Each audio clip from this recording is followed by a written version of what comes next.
ওকে, আজকে আমরা শিখি হচ্ছে সি প্রোগ্রামিং এ বিভিন্ন ধরনের লজিক অপারেটরস এর মাধ্যমে। লজিক অপারেটরস কি কি? তিন ধরনের লজিক অপারেটরস আছে আমাদের সি প্রোগ্রামিং এ। First one is and operators, second one is or operators and third one is not operators.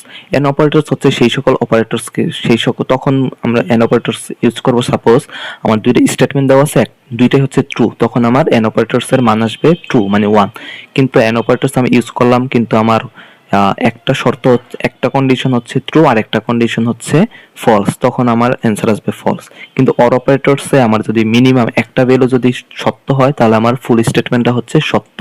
Are not operators হচ্ছে বিপরীত। সাপোজ আমার আউটপুট হিসেবে যদি আসতো সত্য, কিন্তু আমার নট অপারেটরস ইউজ করার কারণে আমার আউটপুট হিসেবে আসবে মিথ্যা। যদি আমার আউটপুট হিসেবে আসতো মিথ্যা, কিন্তু আমি যদি নট অপারেটরস ইউজ করি তখন আমার আউটপুট হিসেবে আসবে সত্য। ওকে, এখন এটা যে একটা প্র্যাকটিক্যাল অনুশীলন দেখি, তাহলে সাপোজ আমি একটা প্র্যাকটিক্যাল করি। Hashtag include stdio.h, hashtag include stdio.h integer main।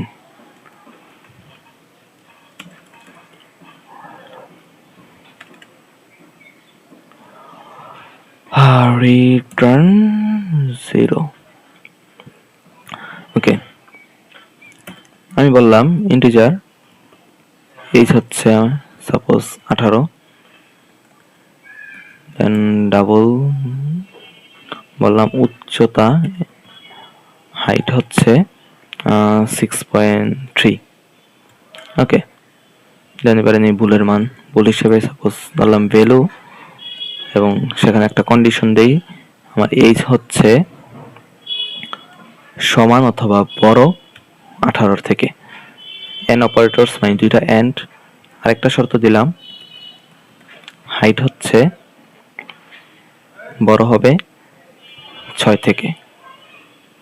ওকে, এখন যদি প্রিন্ট করতে বলি, printf answer is equals to %d, কি বেলো। ওকে,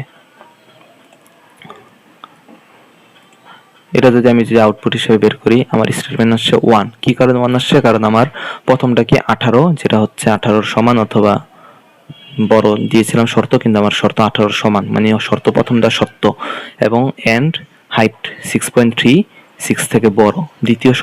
দ্বিতীয়টা হচ্ছে সত্য, এবং এন্ডে যেহেতু দুইটা সত্য সেহেতু আমার আউটপুট হিসেবে আসছে 1। কিন্তু আমি যদি একটা মিথ্যা বলি, সাপোজ আমার এজ 17, যেটা 18 সমানও না 18 থেকে বড়ও না, তখন আমার আউটপুট হিসেবে আসতো 0। কি কারণে 0 আসতো? কারণ আমরা জানি এন অপারেটরস এর ক্ষেত্রে যদি মিনিমাম একটা ভ্যালু যদি মিথ্যা হয় তখন আমার সম্পূর্ণ স্টেটমেন্টটা হবে মিথ্যা। কিন্তু আমি যদি এখানে যদি এন্ড এর পরিবর্তে যদি আমি অর অপারেটরস ইউজ করি, তখন আমার স্টেটমেন্টটা হবে সত্য। বিকজ আমি জানি অর অপারেটরস এ মিনিমাম একটা ভ্যালু যদি আমার হয় সত্য, মিনিমাম একটা ভ্যালু যদি হয় সত্য, তাহলে আমার ফুল স্টেটমেন্টটা হচ্ছে সত্য। এখন আমি যদি এখানে যদি নট অপারেটরস ইউজ করি তাহলে কি হয়?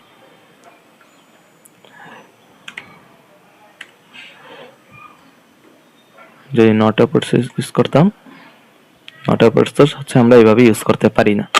পারি, ওয়েট, হ্যাঁ, নট অপারেটরস হচ্ছে আমার কি, আমরা জানি অর এর মধ্যে মিনিমাম একটা ভ্যালু যদি থাকে তখন সে হচ্ছে মিনিমাম একটা ভ্যালু যদি সত্য হয় তখন আমার ফুল স্টেটমেন্টটা হয় সত্য। তার মানে কি, আমার প্রথমটা মিথ্যা কিন্তু সেকেন্ড কন্ডিশনটা তো সত্য, তার মানে আমার আউটপুট হিসেবে আসার কথা ছিল 1। কিন্তু আমি যেহেতু সামনে একটা নট ভ্যালু ইউজ করছি, এই যে আশ্চর্যবোধক বা এক্সক্লেমেটরি যে চিহ্ন, এটা যেহেতু আমি ইউজ করছি, এটা হচ্ছে আমার একটা এই যে নট অপারেটরস, এবং নট অপারেটরস ইউজ করার কারণে আমার 1 এর বিপরীত মান কি? 1 এর বিপরীত মান হচ্ছে 0, সেহেতু আমার এখানে আসছে 0। কিন্তু আমি আবার এন্ডে ফিরে যাই, এন্ড আমার একটা ভ্যালু হচ্ছে মিথ্যা আর একটা ভ্যালু হচ্ছে সত্য। এন্ড অপারেটরসে আমরা জানি দুইটা ভ্যালু সত্য হওয়া লাগে, মিনিমাম একটা ভ্যালু যদি মিথ্যা হয় তাহলে আমার ফুল স্টেটমেন্ট হচ্ছে মিথ্যা। সেহেতু আমার আউটপুট হিসেবে আসার কথা ছিল 0, কিন্তু এখন আমার আউটপুট হিসেবে আসবে 1, বিকজ আমি এখানে নট অপারেটরস ইউজ করছি। See my output is 1। বুঝতে পারলাম কিভাবে আমরা লজিক্যাল অপারেটরস গুলো কিভাবে কাজ করে। এই হচ্ছে বুলিয়ান অপারেটরস এর ভিতরে আমাদের যে লজিক্যাল অপারেটরস গুলো আছে সেগুলো হচ্ছে কিভাবে কাজ করে তার বিস্তারিত।